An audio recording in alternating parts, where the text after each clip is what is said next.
Halo teman, jumpa lagi di channel kita. Bincang-bincang hal kasar dan edukasi, tips dan dokumentasi rescue.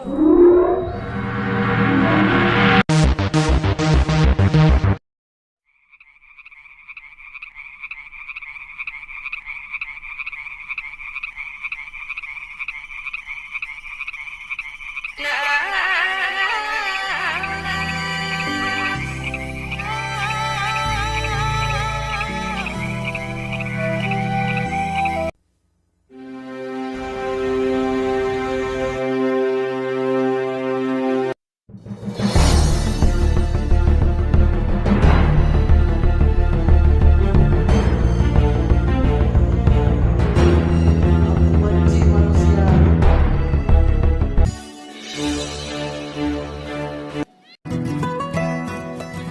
Oke, kali ini kita akan membuat video ya untuk menjawab pertanyaan teman-teman yang ada biasa mendm bertanya, Bang, bagaimana cara menernak gecko biar tidak gagal?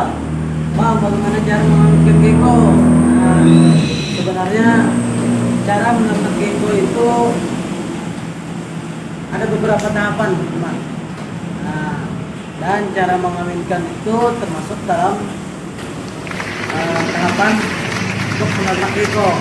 Nah, kalau untuk dijelaskan itu terlalu banyak, teman-teman.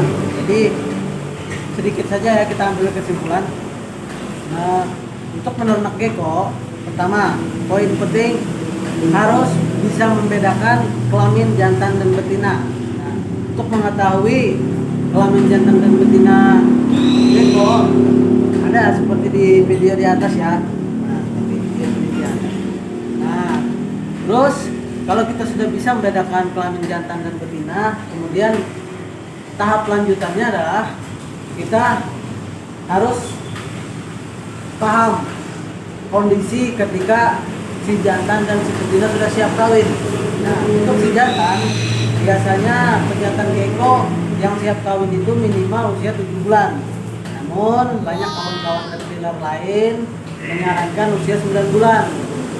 Nah, beberapa faktor, beberapa kasus gara-gara usianya belum matang, akhirnya kekecilan badan dan kalah dengan betina. Kemudian untuk pejantan, biasanya pejantan yang siap kawin itu ketika kita angkat di bagian pangkal ekor, dekat bagian pangkal ekor ada keluar seperti bintik putih atau komedo, seperti komedo putih ya. Nah, kemudian yang terakhir ketika kita angkat terkena cahaya lampu, biasanya di bagian pangkal ekor sama bagian bawah perut ini seperti lebih mengkilap. Nah, itu menandakan pejantan siap kawin. Nah, untuk yang betina, pertama syaratnya harus cukup umur ya. Umurnya itu kisaran usia 9 bulan ya, minimal ya 9 bulan. Karena untuk masalah usia kita belum bisa menjelaskan kenapa harus usia segitu. Kita belajar dari kawan-kawan yang lain juga. Kemudian setelah usianya cukup, kemudian harus kita pastikan ukuran tubuhnya ideal. Kenapa? Karena pada saat dia nelur, nah ketika ukuran tubuhnya tidak ideal, itu beresiko egg bonding. Nah, jadi telur tadi nyangkut di dalam tubuhnya sehingga tidak bisa dikeluarkan dan beresiko kematian, teman-teman. Kemudian yang terakhir, syarat paling utama untuk betina gecko agar bisa dikawinkan adalah dia sudah ovulasi. Jadi ovulasi itu pada gecko di bagian bawah perut kelihatan seperti tonjolan merah atau putih di dalam perutnya. Nah, itu ketika dia sudah kawin nanti akan membentuk menjadi telur, teman-teman. Nah, itu ya syarat-syaratnya untuk mengawinkan gecko. Namun karena kita bukan peternak spesialis gecko, kita hanya pecinta yang alhamdulillah berhasil menernak gecko. kita akan mengajarkan cara menernak gecko anti ribet seperti ini.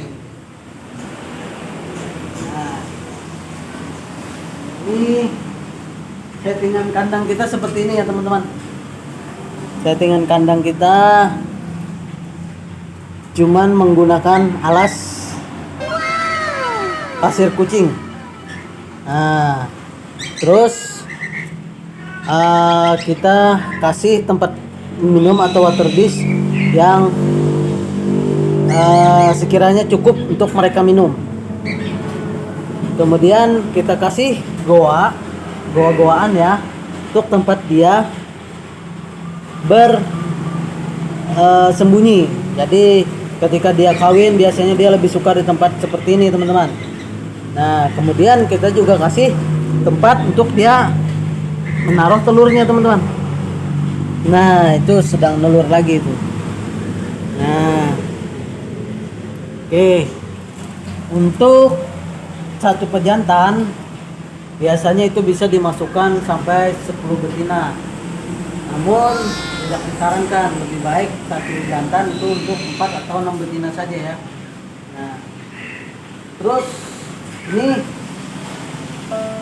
ya poin pentingnya, ini settingan kandang kami buat seminimal mungkin dan senyaman-nyamannya kami mungkin serta gecko ini agar dia tetap bisa berkembang biak dengan nyaman dan kita tidak ribet.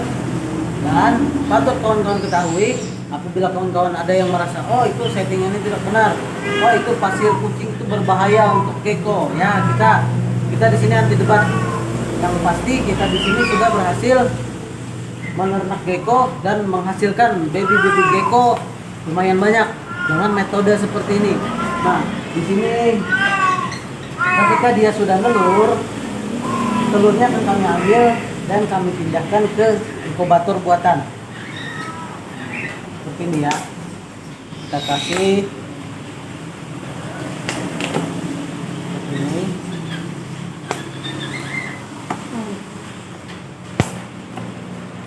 Nah, ini telurnya. Terus kita kasih kelembapan di bawahnya. Nah, kemudian kalau dia sudah selesai menetas, akan kita pindahkan ke media khusus pembesaran seperti ini. Nah, ini hasil anakan dari indukan gecko kami ya, kami ternak tanpa ribet. Nah, jadi pasir kucing ini kita pilih ya, pasir yang memang aman buat kucing. Jadi pasirnya ini hampir mirip seperti diolit. Nah, terus pasir ini kita ganti apabila sudah mulai sangat kotor. Apabila masih belum terlalu kotor tidak kita ganti. Kemudian tempat buat dia menelur itu bisa dikasih kokopit atau perlet ya. Nah, dia nelur di situ nanti. Kalau dia sudah nelur, kami pindah ke inkubatornya. Dan untuk pemberian pakan tidak usah ribet-ribet. Kami biasanya memberi jangkrik dan ulat hongkong, namun paling banyak kami kasih jangkrik. Jadi jangkrik kami beli di toko burung 1 bungkus, langsung kami lepas semua di sini jangkriknya. Jadi biar mereka secara alami ketika mereka lapar mau makan, ketika mereka birahi mau kawin, dan biarkan siklusnya seperti itu terus. Nah, ini adalah settingan kandang kami menernak gecko anti ribet. Buat kawan-kawan yang sependapat, silakan ikuti metode kami. Namun apabila ada kawan-kawan yang tidak sependapat dan merasa ini metode kurang pas, silahkan juga tidak usah diikuti. Kita di sini cuma sharing ya, sharing, edukasi, dan kita di sini bukan peternak yang spesialis. Jadi kita juga masih dalam tahap belajar. Namun ya inilah hasilnya. Dengan jumlah indukan yang cuma 2 ekor betina dan 1 ekor jantan, kami sudah menghasilkan beberapa anakan leopard gecko dari settingan kandang yang sangat sederhana ini teman-teman. Oke, cukup sampai di sini dulu ya video kali ini. Jangan lupa klik like, comment, share, and subscribe. Bye bye. Salam Animal lovers Kalimantan.